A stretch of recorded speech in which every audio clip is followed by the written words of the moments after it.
Cultivo agrícola sem adubos.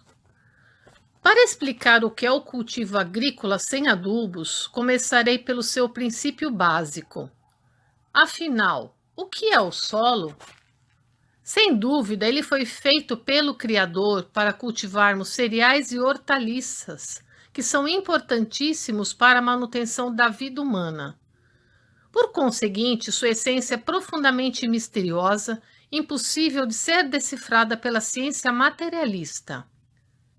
Até hoje, a agricultura, sem perceber, acabou tomando o rumo errado e, como consequência, menosprezou a força do solo, chegando à conclusão de que, para se obterem produtos agrícolas melhores, o solo dependia da adubação artificial, que usa esterco, fertilizantes químicos, entre outros, fato verificado até hoje. Consequentemente, com o empobrecimento e as modificações gradativas das características do solo, sua capacidade produtiva diminuiu. Sem perceber isso, o ser humano se iludiu, acreditando que a causa das más colheitas é a falta de adubos, e passou a utilizá-los em maior quantidade, o que acabou reduzindo ainda mais a força do solo. Atualmente, o solo japonês está tão pobre que a unanimidade dos agricultores lamenta o fato. Vou listar alguns fatos para que fique claro como a adubação artificial é terrível. 1. Hoje, o maior problema talvez seja o aparecimento de pragas. No entanto, sem procurar elucidar as causas do seu surgimento, os agricultores têm se concentrado apenas no seu extermínio. Penso que eles agem assim justamente por não conseguirem descobrir a causa e acreditarem, sem alternativa, ser essa a melhor maneira de combatê-las. O fato é que as pragas surgem dos adubos.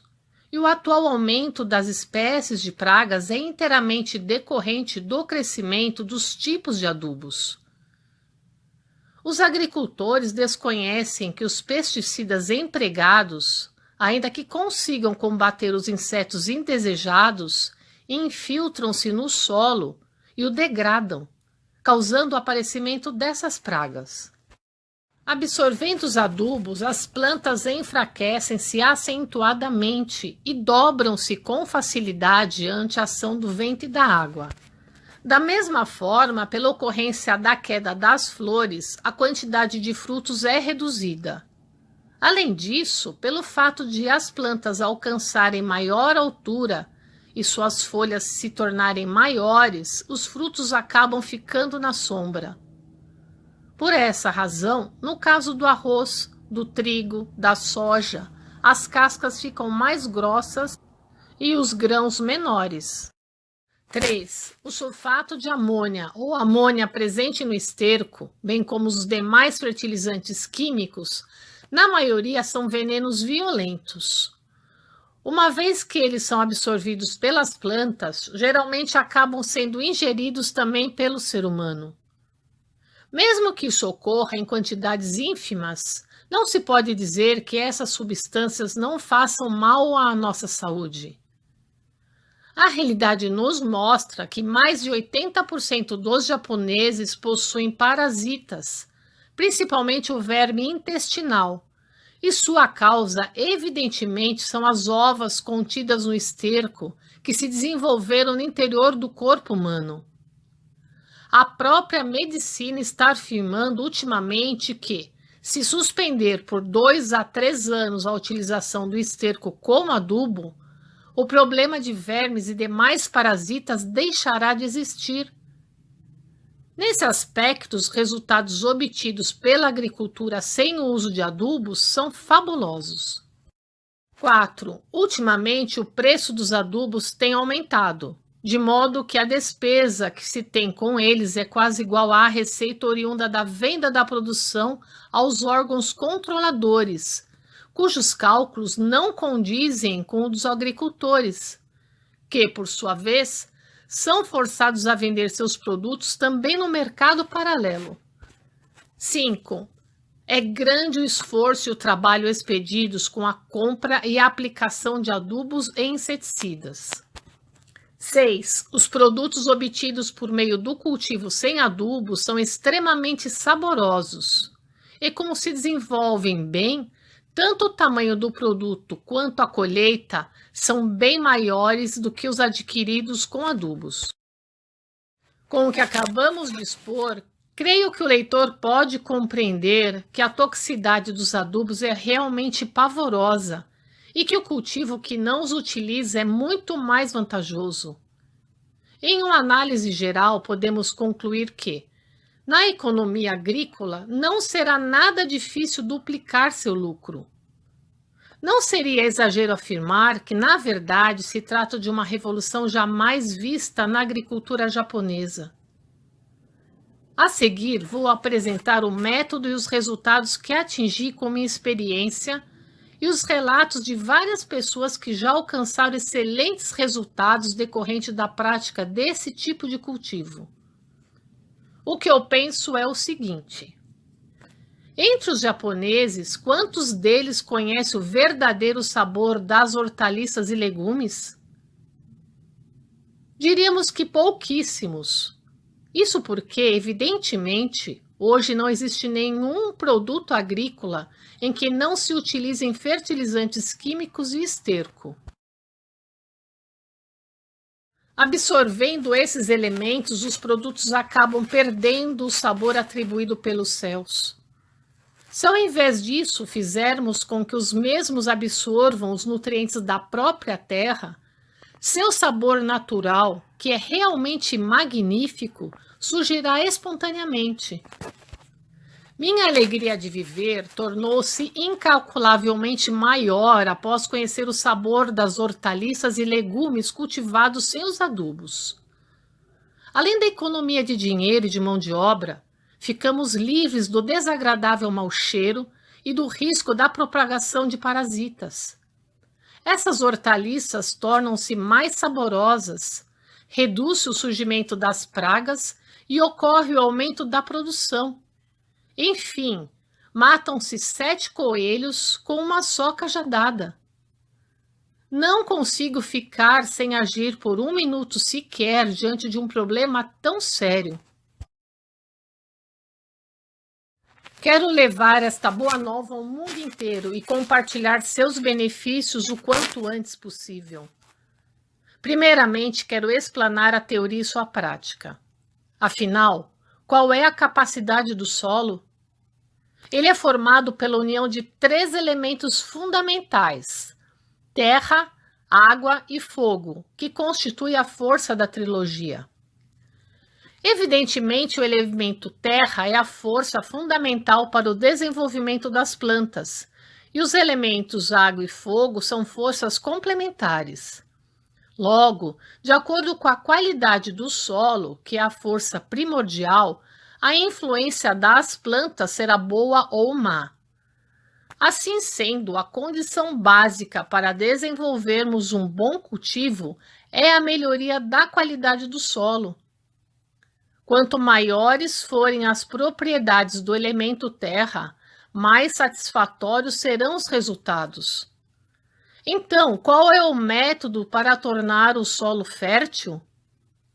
Sem dúvida, consiste em fortalecer sua vitalidade. Para tanto, é necessário, primeiramente, torná-lo puro e limpo, pois quanto mais puro ele for, maior é sua força para o desenvolvimento das plantas. Até hoje, contudo, a agricultura considera positivo aplicar ao solo o máximo possível de adubos, contrariando o que foi exposto acima, de onde se pode concluir o quanto ela está errada. Para explicar isso, acho que o leitor poderá compreender melhor se eu recorrer a uma explicação que mostra o contrário dessa lógica. O que seria isso? Desde a antiguidade, os adubos são considerados indispensáveis ao plantio, mas a verdade é que quanto mais os agricultores os aplicam, mais eles vão matando o solo. Com a adubação, Conseguem-se bons resultados temporariamente. Pouco a pouco, no entanto, o solo vai se envenenando, tornando-se necessário o uso de mais adubos para obtenção de boas colheitas. Assim, quanto maior for a quantidade de adubos, maior será o resultado contrário. A melhor prova disso está no fato de que, quando a colheita de arroz começa a diminuir, os risicultores acrescentam terras de outros locais ao seu campo irrigado para melhorá-lo. Com esse procedimento, a produção agrícola aumenta temporariamente. Nesses casos, eles partem de julgamento equivocado e interpretam que o cultivo consecutivo ao longo dos anos absorve os nutrientes do solo, causando seu empobrecimento.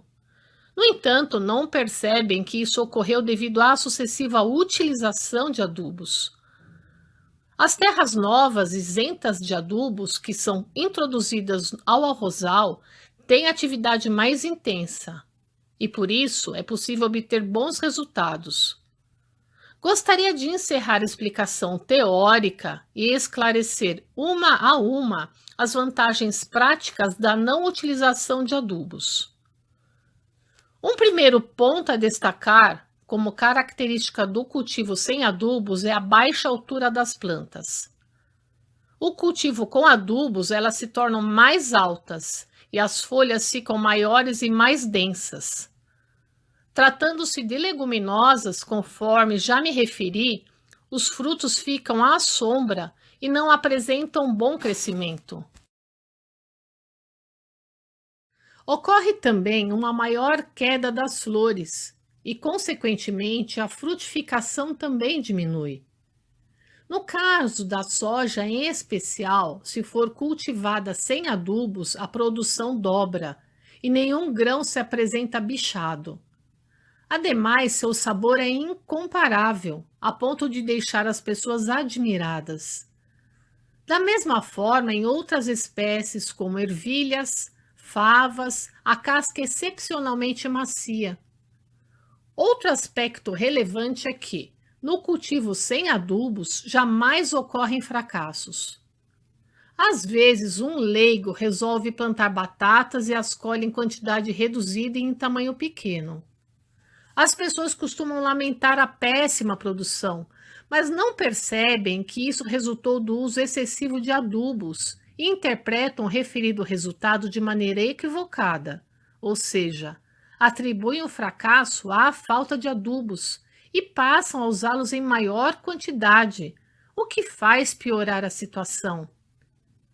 Se nessas ocasiões indagamos aos técnicos ou às pessoas experientes, esses dizem, por exemplo, que o motivo se encontra nas sementes, que não eram boas ou que foram semeadas fora da época apropriada, ou então na acidez do solo. Todos dão respostas que fogem totalmente do ponto vital e sequer percebem a verdadeira causa. Contudo, as batatas produzidas sem o uso de adubos apresentam-se bem brancas, cremosas, de aroma agradável e saborosas. São tão deliciosas que, a princípio, nos fazem pensar que são de alguma espécie diferente. O mesmo se verifica com o inhame e outros tubérculos. A batata doce, principalmente, deve ser plantada em canteiros altos e entre estes deve haver uma boa distância, de modo que recebam bastante sol. Dessa maneira, consegue-se batatas enormes e deliciosas, capazes de impressionar qualquer pessoa. Aliás, parece que os próprios agricultores não costumam adicionar muito adubo ao solo quando se trata de produzir batata doce. Agora tecerei considerações a respeito do milho. Seu cultivo sem adubos tem apresentado tão ótimos resultados que merece um destaque especial. No início, por 1 ou 2 anos, a colheita pode não satisfazer as expectativas, visto que as sementes ainda contêm as toxinas dos adubos. Entretanto, por volta do 3º ano, os resultados já começam a aparecer. Sem toxinas no solo nem nas sementes, o milho cresce com o caule bastante grosso e suas folhas apresentam um verde vivo. Se for plantado em um local onde não há escassez de água nem de sol, as espigas apresentam-se longas, com os grãos bem dispostos e sem espaço entre eles. Logo na primeira mordida, percebe-se que são macios e doces, com um sabor inesquecível. Quanto aos nabos, são branquinhos e lisos, cremosos, grossos e adocicados, o que os torna muito saborosos. Os nabos fibrosos e ásperos são decorrentes das toxinas dos adubos. Aliás, as hortaliças produzidas sem adubos apresentam boa coloração, maciez e um suave e agradável aroma que estimula o apetite, e em absoluto encontram-se sinais de pragas. Uma vez que não é aplicado esterco na fertilização, são muito mais higiênicas. O que gostaria de recomendar especialmente são as berinjelas obtidas por meio do cultivo sem adubos. Elas apresentam excelente coloração, aroma agradável e casca macia, as quais realmente estimulam o apetite. Em minha casa, atualmente, ninguém mais aprecia as berinjelas produzidas com adubos. Na produção de arroz, deve-se misturar bem a palha do arroz picada ao solo alagado, pois a mesma, por absorver o calor, aquece o solo. Há ainda um detalhe já bastante conhecido. A água fria das montanhas é prejudicial à plantação. Neste caso, não se devem fazer lagos intermediários no percurso dessa água, pois devido à profundidade desses reservatórios, a água não chega a aquecer adequadamente.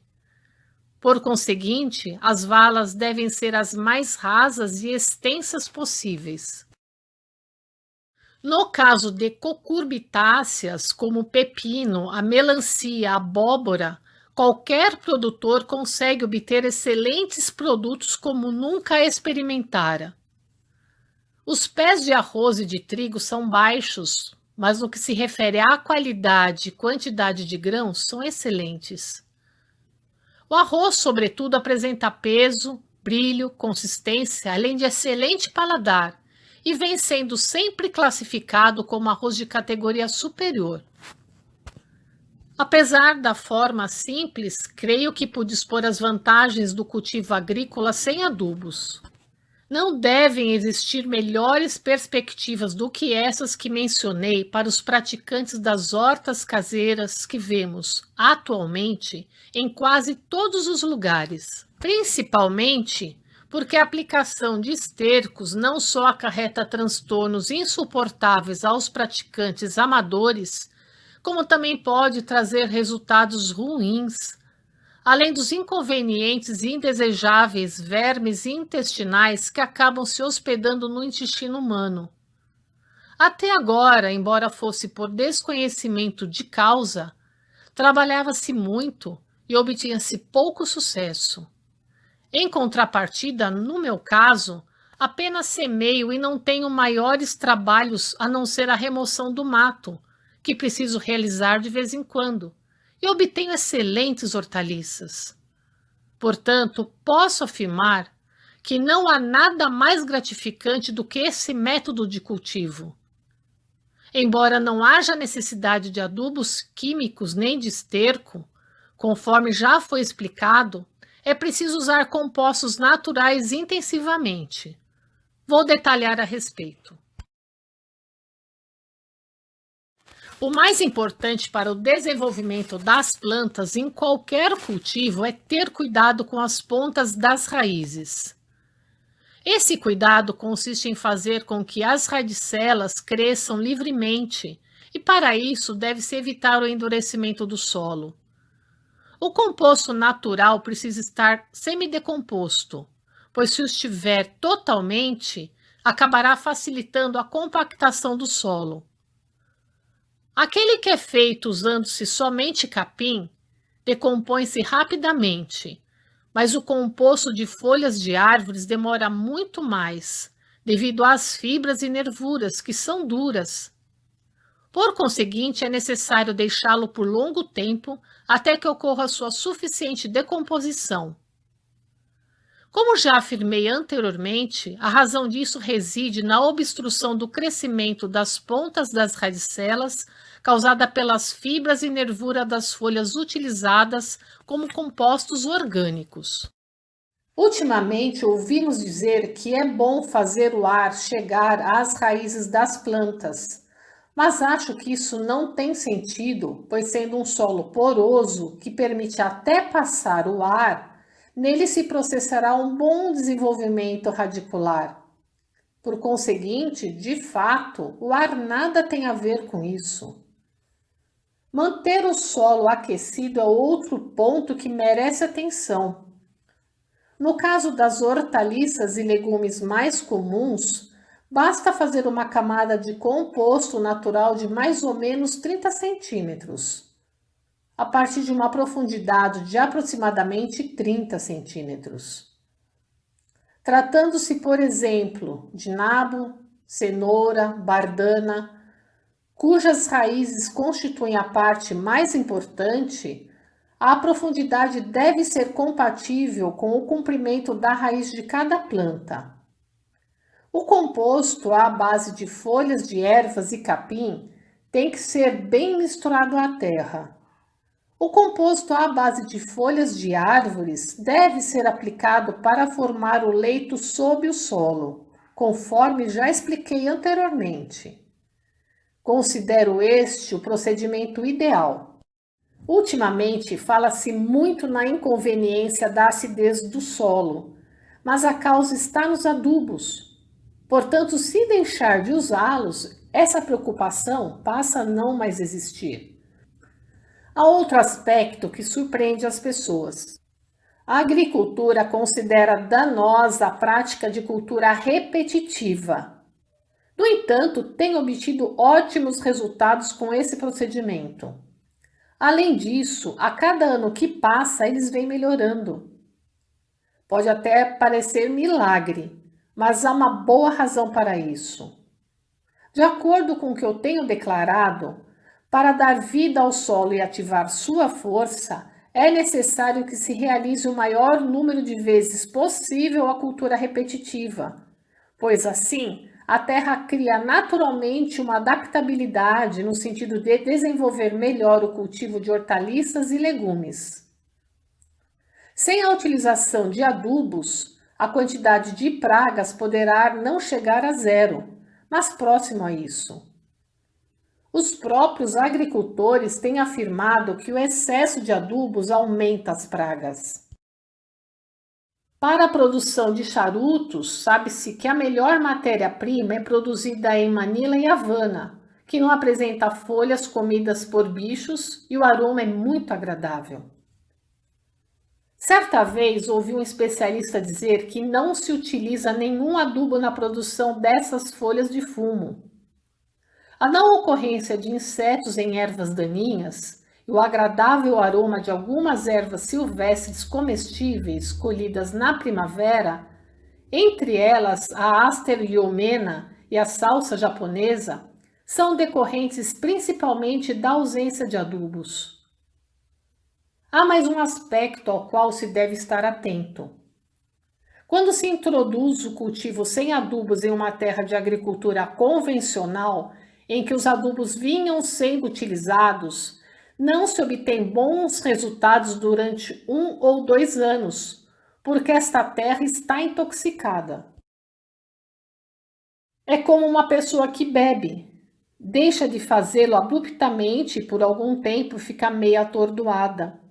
O mesmo problema se verifica com os fumantes inveterados quando de repente suspendem o fumo, ou quando os viciados em morfina ou cocaína ficam sem esses entorpecentes e não aguentam ficar sem eles.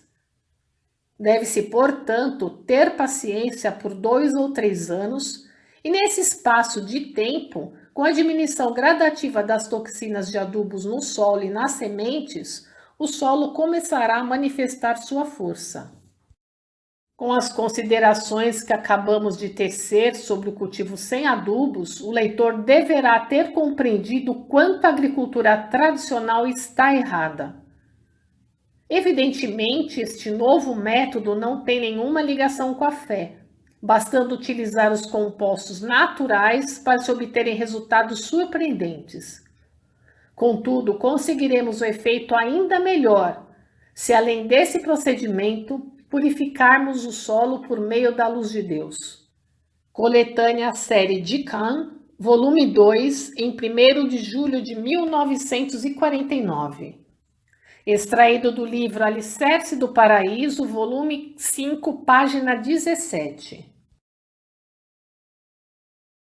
Conheça todos os vídeos da playlist Arte da Religiosidade e da Filosofia, Democratizando a Arte TV, o canal do Belo, o canal de todas as artes.